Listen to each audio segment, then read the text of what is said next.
right. Look, I want to return to a story we covered yesterday and developed into what was one of the most enjoyable 20 minutes of radio I've ever had. I think Paul would agree with me. We had a lot of fun. It was fun.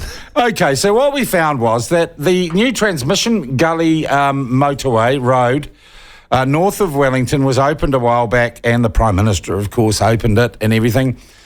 But then we found how much it cost to open this road. It was $327,000 for around 350, from what we could gather, people to go out to the road and literally cut a ribbon on this road. We went through yesterday with Anita Baker, the Mayor of Porirua, who was at the opening, exactly what happened at the opening from a guest perspective. And then we tried to match that up with how much this had cost. And we got nowhere near, did we, Paul? We didn't get to 100K. That's right. We did not get to $100,000. It was very, very difficult to get to $100,000. So we've got a mystery. By the way, I wrongly called Waka Kotahi the ministry. It's the New Zealand Transport Authority, Waka Kotahi. But you're going to get that sort of confusion when you change the name of an organisation just because you want to be woke. Anyway, so the New Zealand Transport Authority, the NZTA, and that's what we're going to call it, they haven't got back to us yet, have they, Ben, with where all that money went? No, they haven't. They haven't said how you spend $327,000. Oh, 37. Sorry. What's 10,000 to a government agency? So what we thought we would do... The golf cart. What we thought we would do this morning is talk to a professional and see if a professional, non-bureaucratic person was running an event, how you would get to those figures. Now, event planner, veteran Adam Leslie. Adam is the general manager of events at 212. It's a marketing, loyalty and rewards agency based in Auckland. He's organised all sorts of events ranging from, $100 to $1 million in terms of launches and publicity. And he focuses mainly on corporate events. So Adam joins us on the line now from, I think, Coromandel, Adam. No, I'm sitting in Corrie Lounge in Christchurch. Corrie Lounge, the Corrie Lounge in Christchurch. Sorry, that was Paul's ears. I thought he said Coro. Okay. The Corrie Lounge in Christchurch, very, very nice. So you're already working and obviously heading off to talk to a client. Yeah, heading back to Auckland actually. But I've just been attending a massive big trade show down here, biggest event trade show in New Zealand. So it's kind of good timing, really. Right. A one-day launch of anything, let's say it's a building, is $327,000 or $37,000 a reasonable cost?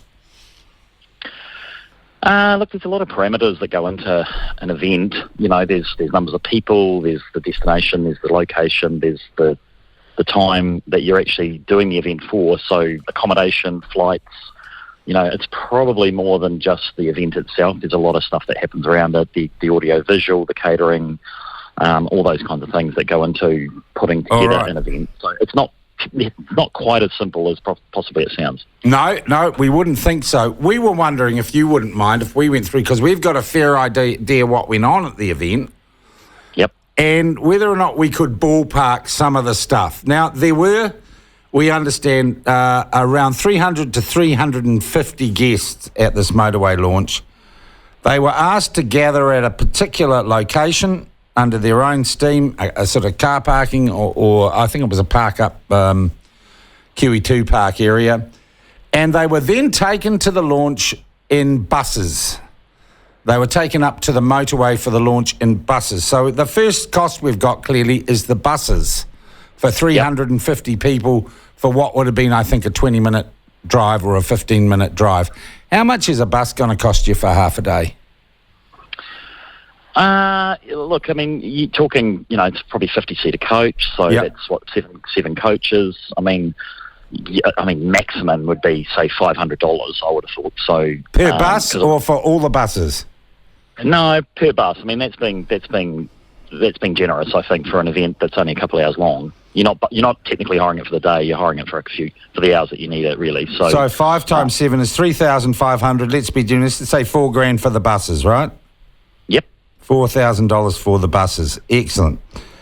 Now, I can't do this quite chronologically, but they then, after the launch that they'd had, they came back to this area and it was described to us that there were marquees set up in which there was the catering. How much does a marquee cost for 350? And it was described to me as the sort of marquee you'd have at a wedding. Yeah, I mean, marquees actually can be quite expensive. Ooh. So they really do. I mean, it's there's actually a lot that goes into putting a marquee up. There's quite a lot of time invested in it. You might have to get permits. I imagine the council's got their own permits for that. But it also depends on the size. So, I mean, marquees can range really from thousands to tens of thousands, really, depending on the type of marquee it is and how big you need it. A marquee for 350 people is actually quite a big marquee. Okay, so give us a ballpark on that. Let's take a guesstimate. Yeah, I mean, I haven't hired marquees for years, but look, I'd put somewhere in around, if you said maybe 10, 20K, I would have thought. Okay, let's be generous, and it's the taxpayer, so no one, they would have got fiddled, because it's a bureaucrat spending someone else's money, isn't it? Okay, we'll wait 20K for the marquee. Apparently there was a golf cart to run round anyone who wasn't particularly mobile. Okay. How much would a golf cart cost for a day? I wouldn't imagine it'd be too much. I mean, I think if you said say $1,000, that's probably $1,000 for the golf cart. Okay. Now they had catering, right? And all good deeds, and they came back. Now, what was it, Paul, that they said they had for the catering? It was like pasties. I think the mayor said pasties and what was it, sandwiches? Sandwiches and pasties, and they had 3 or 4 coffee carts spread around the marquees in the area, so you could get a coffee. Right. So no alcohol. No booze. Oh, no. That time. Can't drink and drive. Well, they had buses, didn't they? So Yeah, that's right. Okay, so no booze. A dry morning tea, with like pastries and coffee. And there was juice, though they didn't define what sort of juice it was. Many people said to me it might be Kool-Aid. Right, I say right. Look, I think, again, if you've got a marquee, that generally implies that you need on-site catering, which is more expensive than actually if you were using a venue. So you've got catering staff, you've got potentially a mobile kitchen, could have ovens, fridges, that kind of thing. So my guess is that, if it was a fairly basic kind of catering setup, then, look, I think if you went $100, $150 per head, then that would be very generous for something like that. Paul's doing the numbers. I'd probably go, if it was literally just more of a morning tea, I'd go a hundy. It was a morning tea, a hundy. And that includes the coffee? That would include coffees and probably your staff, and then the other thing you might want to include as another cost would be any kind of, seating. Now there was seating. There was seating for 350, 400 people. Right.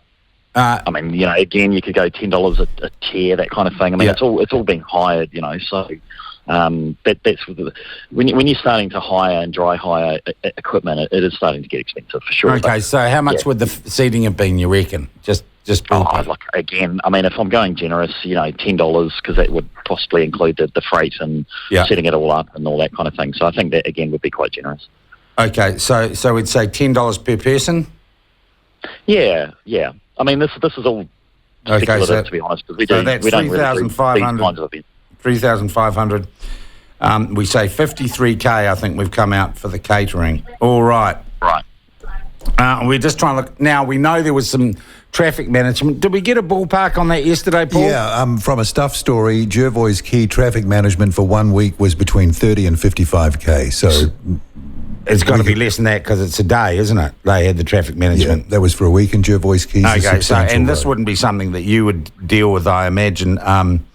Would you, Adam, in your business traffic? So we're going to put 10K in for that? No, but I have done that side of things before in the past. So, but like I say, that was probably 20 years ago now. Yeah, okay. All right, how much I'm just trying to look for what else we've got. What about sending out the invites to something like this, and they were email invites, and doing that sort of organisation for 350 people, if you like the back end of it? Or the back that side of it. There's no true cost other than the marketing of the invitations themselves, really. It also depends if they use an event management company or do they do it themselves. I think they did it themselves via the relationship manager for Waka Kotahi, which is the New Zealand Transport Agency. So that was in-house. Right. So, and they've got loads of marketers. So okay. you'd imagine. So if it's done in-house, then there would be very little cost. Okay, so we just make negligible sending out the invites, which weren't gilt-edged. They were just email invites. So what do we got? We got 24, 25, 85, 89, 92. We've got to 100K, which is better than we did yesterday, which is great. How much does a ribbon cost? Because I'm just looking for where else they could have spent the money. A ribbon and a pair of scissors. Do you need a special ribbon and a special pair of scissors for PR events or not? No, you don't, no. But the only other thing I was actually going to think of was possibly insurance for an event like that. You might want to throw an insurance element in it, just to, when it's a public event, they may potentially have looked at, public liability insurance. Something along those lines. What would that cost for half a day? $250, $500? Oh, again, I could only guess, but I think again, if you went super generous, probably I'd say somewhere 3 to 5K, but that again is just a pure guess. But if you said 5K to be generous, then I think that would be more than enough, really. Yeah. Okay. Oh, we put in the catering and the juice we put in, so we can still really only get to about $100,000. In your experience, and I'm not asking you to breach any client confidentiality, have you done work for public and private sector?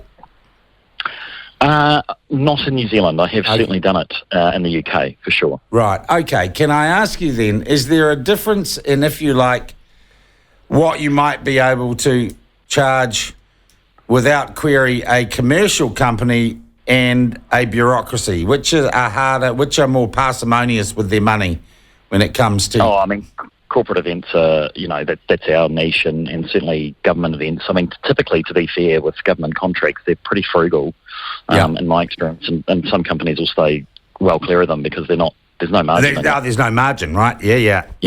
So that's been my experience with I mean, corporate for sure. I mean, that's what we do. So, yeah. Yeah. Oh, there's a plaque. We just had a call. There was also a plaque. Oh, throw a couple of hundred at that. Couple of hundred at the plaque. Depends how big the plaque is, of course. Yeah. But, hey, I'm going to ask you an absolutely honest question, maybe difficult for you. I've been to a few corporate events. I can remember going to one once for the rebranding of a can of beer, and it was a hell of a great party run by a brewery many years ago. But as I was leaving this do with someone else, they said, new brand, new point of sale advertising, blah, blah, blah. And then they said, same old beer. How much, and I'm not trying to get you to do yourself out of a job, no, that's right. Some corporate events and launches really kind of self-indulgent rubbish, which are just an excuse to have a knees up? Look, I think in the past, for sure, like 20 years ago, I mean, we do a lot of incentive trips and things like that, and in the past, they were junkets. There's no question that they were junkets, and, a good excuse to take people away overseas and, have a party. But these days, no, there's a lot more, what's the return on investment on these things? A lot of our clients, they come into regulated industries, so they're not technically allowed to do that kind of thing anymore. A lot more focus on education, study tours. Sustainability now is actually probably the big buzzword in events. So how can we make events sustainable? There's a lot more, I think, that people are looking at events to be socially responsible in a number of different ways, and also still give people, show people a good time, but there has to be more of a business benefit now than there used to be. All right. So if you're a business or an organisation that has something happening, you're opening something new, or you're taking a new strategic direction, what is give me the 5 things that you need to tick off and say, we need a corporate event, or it's worth having a corporate event over there. What are the 5 things that they need to say, okay, this is a go, let's go and make an event happen? As far as logistics, or as far as far as when you would decide that you need a corporate event? I think the first thing is defining the purpose. What is the reason behind it? Is it a conference is generally around educating people. So what's the purpose of the event? Is it to engage with your clients? Yeah. Is it to celebrate something? So you really do start with the why. Why are we doing it? And then I think it's about then the next step is the strategy behind it. So how can we actually get the best out of this? And obviously then there's the budgets elements. I often have clients come to me and they want the world, but they don't have the budget. So it's kind of just making sure that the budget that you're setting aside is actually going to be enough. And how do we best utilise that using your best suppliers? And then, of course, outside of that, it comes down to dates, times. You want to make sure that you avoid public holidays, school holidays, destinations. Or a time when something else huge is happening that you didn't know about that completely sucks the attention of your audience away from you.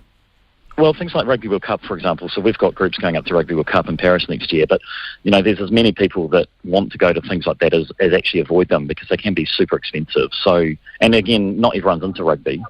We as Kiwis just assume that, you can take a group of people and they'll want to go to the rugby, but that's actually not the case at all. So, so things like larger events, it's 50-50. I've got clients that will avoid them at all costs because they literally are just too expensive to be at. So there's multitudes of factors that go into events, and some of these things we're planning them a year out at least. But further out you can plan something like this, the cheaper it is. So this was slightly thrown together because of public pressure and because the Prime Minister needed a photo op. So I guess that costs you more if you do it late. No, I just want to come back to the golf cart. A lot of our audience are sending us texts about this. So a golf cart is like maybe $100 if you need a golf cart to hire a golf cart. I mean, at least it's electric, right? So there is that sustainability factor to it. So take credit where credit's due. Yeah. All right. Do you think that $337,000 for a 350 person event to open a motorway is a little bit steep? Look, without knowing anything else, I do. It does appear that way. I mean, you could do a gala dinner, I think, for the same kind of price, and that would be probably a 5 or 6 hour function, with everything included. So it does appear to be excessive. Without going into the nitty gritty, I don't know the details. Okay. Now, I also need to ask you, if I had $500 and I want to celebrate the opening of a new media company with 3 studios up and down the country, get the staff together, I could do that for $500 $1,000, you reckon? Per person? Oh, no, that was the total budget I was planning on. The answer, no. We'll sort out some contra. Would you do a deal? Like, we'll give you some advertising? I'm just now feeling like I need a corporate do. I'm sure we can sort you out.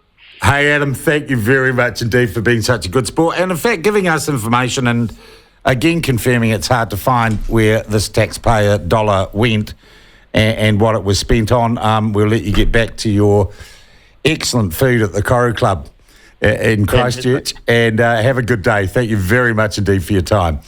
That is Adam Leslie. Adam's the General Manager of Events at 212 Marketing. And, so we got a professional assessment of the opening of Transmission Gully, and I don't know that it has made things any clearer at all. If it was hired, how was the golf cart delivered and returned, assuming I didn't end up on the back of one of the guests' utes? Yes, the golf cart has now become the obsession for all you people. Think of the wider story here. This is about the expenditure of public funds in what is increasingly seeming to be a cavalier manner. And the serious point, as Anita Baker pointed out, is all that money could have been spent on fixing potholes and on infrastructure around the Porirua Kapiti area. And instead it went on an event that we still can't find where all the money... We did get to 100K. That's progress, Paul. Yeah, well, we did yesterday. So we've just really reconfirmed our from a professional back of the envelope calculations yesterday.